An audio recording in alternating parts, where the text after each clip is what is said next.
যারা চলে গেছে তাদের কথা কিন্তু মনে রাখা উচিত আমাদের সবাইকে।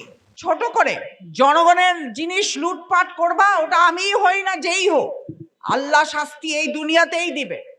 ওইটাকে মনে রেখে কিন্তু কাজ করা উচিত। সুন্দর জিনিস লাগলো যে আজকে জেলা প্রশাসকের মিছিলে আমরা দিতে পেরেছি। জনাব তারেক রহমানের বাংলাদেশ, আমরা ঐক্যবদ্ধ থাকবো।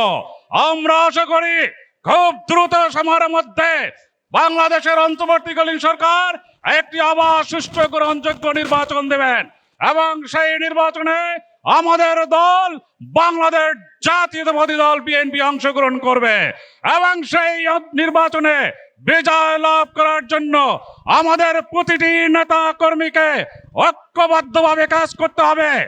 অভিনন্দন জানাই আমার শ্রমিক ভাইরা, আমার কৃষক ভাইরা, ভাই ও বোনেরা, আমাদের সবাইকে অনেক অনেক অভিনন্দন।